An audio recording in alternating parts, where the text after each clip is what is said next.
Salam jumpa, Ibu Bapa, Saudara-saudari yang terkasih dalam Kristus. Sesaat lagi kita akan mendengarkan renungan harian dari Romo David Lemewu MGR. Mari kita siapkan hati dan selamat mendengarkan. Firman-Mu Tuhan, berita bagi kakiku, sabda yang hidup, terang bagi jalanku. Salam sejahtera saudara-saudariku, Bapak Ibu yang terkasih dalam Kristus. Hari ini di Gereja Katolik kita merayakan pesta Bunda Maria dikandung tanpa noda. Saya ingin membagikan refleksi tentang 7 hal yang penting mengapa kita merayakan pesta Bunda Maria dikandung tanpa dosa.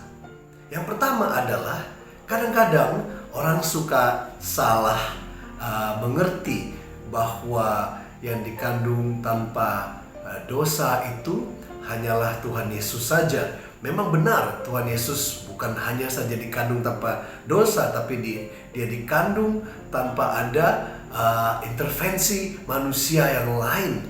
Dikandung karena kuasa Roh Kudus. Tetapi hari ini kita merayakan Bunda Maria sendiri yang dikandung tanpa noda. Artinya dia sendiri ya di dalam rahim Santa Ana, ibunya ya, dia dikandung tanpa noda dosa. Itu hal yang pertama yang penting. Yang kedua, apa artinya itu dikandung tanpa noda dosa? Ya, Katekismus Gereja Katolik menjelaskan bahwa untuk menjadi Bunda Sang Penyelamat, Maria diperkaya dengan rahmat Allah yang perlu untuk peran yang demikian. Pada saat menyampaikan kabar baik, Malaikat Gabriel menyapanya sebagai wanita yang penuh rahmat. Kenyataannya, agar Maria bisa beriman sepenuhnya akan berita tentang panggilannya ini, ia perlu dilimpahi rahmat Allah yang penuh. Yaitu Katekismus nomor 490 lalu 491 menjelaskan bahwa selama berabad-abad gereja semakin sadar bahwa Maria yang penuh rahmat Allah ditebus sejak ia masih dikandung. Itulah yang diakui dalam dogma dikandung tanpa noda, seperti yang disampaikan oleh Paus Pius ke-9 dalam tahun 1854. Dia mengatakan, sejak awal ia dikandung, Santa Perawan Maria yang diberkati dibuat bersih dari segala noda dosa dengan satu rahmat dan keistimewaan dari Allah yang Maha Kuasa, dan lewat keutamaan yang pantas untuk mengandung Yesus Kristus, penyelamat umat manusia. Itu hal kedua yang penting ya. Lalu yang ketiga, apakah artinya Maria ini? Apakah ini artinya Bunda Maria itu tidak pernah berdosa? Jawabannya adalah ya. Karena cara penebusan yang diterapkan kepada Bunda Maria pada saat pengandungannya, ia tidak hanya dilindungi dari noda dan akibat dosa asal, tetapi juga dosa pribadi. Ya, Katekismus juga menjabarkan bahwa para bapa dari tradisi timur menyebut Sang Bunda Allah sebagai yang Maha Suci, Panagia, dan mengenangnya sebagai yang bebas dari segala noda dosa, seperti yang dilakukan oleh Roh Kudus, dan dibentuk sebagai ciptaan baru. Dengan rahmat Allah, Maria dibebas dari segala dosa pribadi seumur hidupnya. Terjadilah padaku menurut perkataanmu. Maria sungguh mempunyai iman dan itu terjadi dalam seluruh hidupnya. Lalu yang keempat, fakta yang penting adalah kita bertanya, apakah ini berarti Maria tidak memerlukan Tuhan Yesus untuk wafat di salib baginya? Apakah Maria perlu ditebus karena dia tidak pernah berdosa? Ya. Apakah dia tidak perlukan itu? Jawabannya tidak. Karena Bunda Maria tetap memerlukan penebusan Tuhan Yesus. Ya, apa yang kita sudah kutip menyatakan bahwa Maria dikandung tanpa dosa sebagai bagian dari dirinya yang penuh rahmat, dan karenanya ditebus sejak saat ia dikandung lewat satu rahmat dan keistimewaan dari Allah yang Maha Kuasa, dan lewat keutamaan yang pantas untuk mengandung Yesus Kristus, penyelamat umat manusia. Ya, di Katekismus dijelaskan juga keindahan kesucian yang amat unik yang lewatnya Maria diperkaya sejak saat ia dikandung sepenuhnya datang dari Kristus. Ia ditebus dengan cara yang lebih mulia atas dasar keistimewaan putranya. Bapa memberkati Maria lebih dari semua orang yang ada dalam Kristus dengan segala berkat rohani di tempat mulia, dan memilihnya dalam Kristus sebelum dunia dibentuk agar suci dan murni di hadapan kasih-Nya. Juga di Katekismus jelaskan ya, tadi nomor 492, sekarang nomor 508. Dari semua keturunan Hawa, Allah memilih perawan Maria untuk menjadi ibu dari putranya. Penuh dengan rahmat, Maria adalah buah penebusan yang terbaik. Sejak saat ia dikandung, ia sepenuhnya bebas dari noda dosa asal, dan ia tetap bersih dari segala dosa pribadi sepanjang hidupnya. Lalu yang kelima, ya, kita bertanya, bagaimana mungkin ini membuat Maria sepadan dengan Hawa? Ya, Adam dan Hawa kita tahu diciptakan dalam keadaan bersih, tanpa dosa asal ataupun nodanya, ya, dengan karunia yang asli, karunia di awal penciptaan. Tapi mereka jatuh dari rahmat Allah, dan lewat mereka umat manusia, kita semua terikat kepada dosa. Tuhan Yesus dan Bunda Maria juga dikandung dalam keadaan bersih dengan rahmat yang asli, yang awal. Mereka tetapi tetap setia, dan lewat mereka manusia dibebaskan dari dosa. Maka Kristus adalah Adam yang baru, dan Maria adalah Hawa yang baru.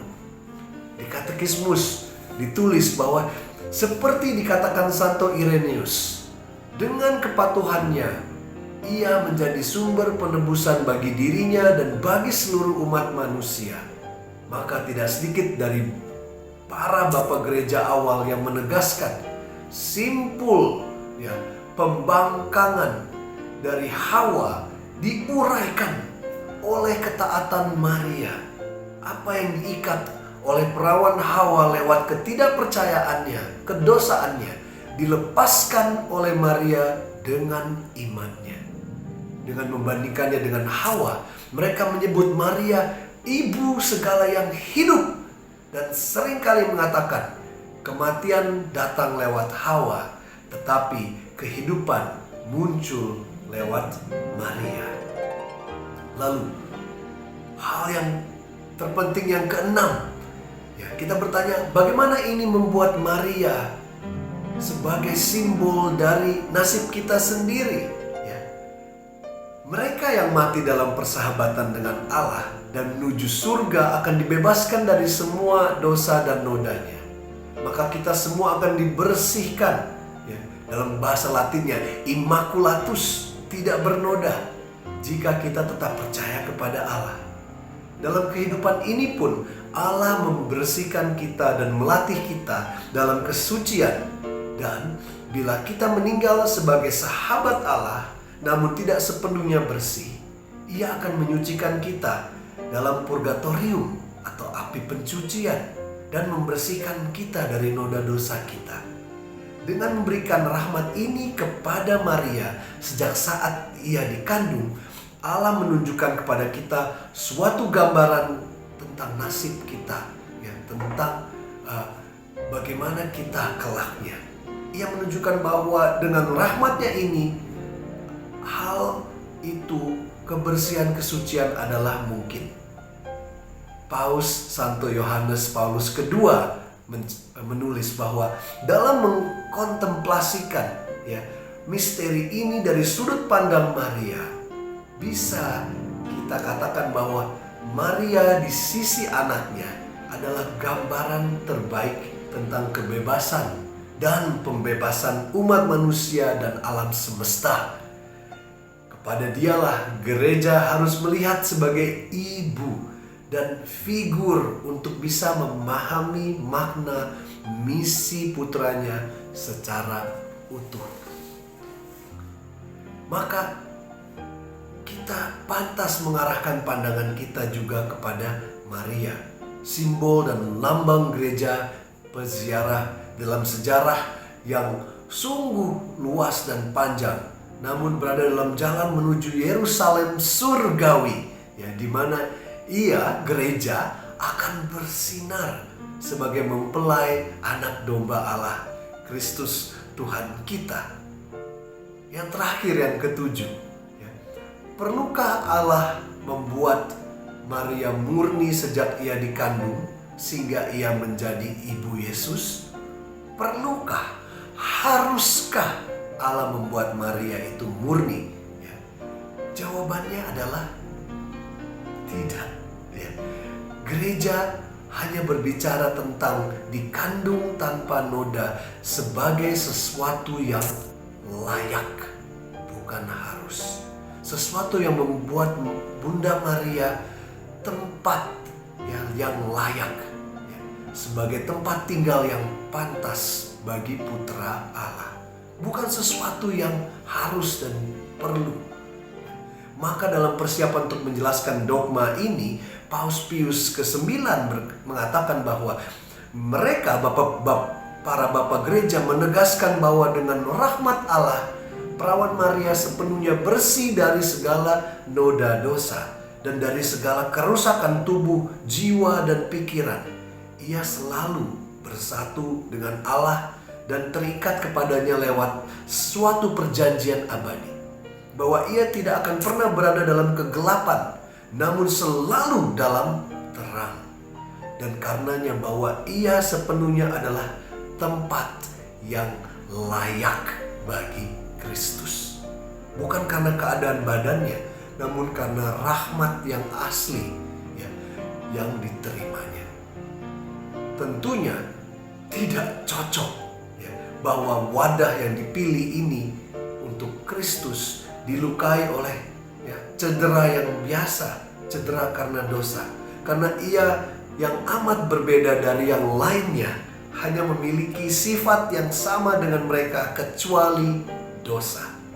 Faktanya sangat pantaslah, sangat cocoklah jika sebagai putra tunggal yang dari Bapa di surga, yang diagung-agungkan oleh para serafim dan semua malaikat, sebagai tiga yang mulia, Kristus memiliki ibu di dunia yang tidak pernah tidak memiliki keindahan kesucian. Bunda itu selalu suci tanpa noda dosa. Karena itulah kita merayakan Bunda Maria dikandung tanpa noda dosa. Karena itu layak, pantas, tempat rahim yang pantas untuk menerima Sang Putra yang adalah kudus, 3 kali kudus, kudus, kudus, kuduslah Tuhan. Mari kita berikan penghormatan kita, rasa syukur kita, karena Tuhan sudah memberikan kita Bunda Maria, Bunda Kristus yang dikandung tanpa noda dosa, Bunda Gereja, Bunda kita semua, yang memberikan kita contoh dan harapan bahwa oleh rahmat Tuhan dan oleh iman yang ditanamkan di dalam hati kita, kita pun bisa bertumbuh untuk hidup tanpa dosa, hidup dalam kesucian, dalam perziarahan kita di bumi ini. Dan semoga nama putranya, Tuhan kita Yesus Kristus, selalu dimuliakan.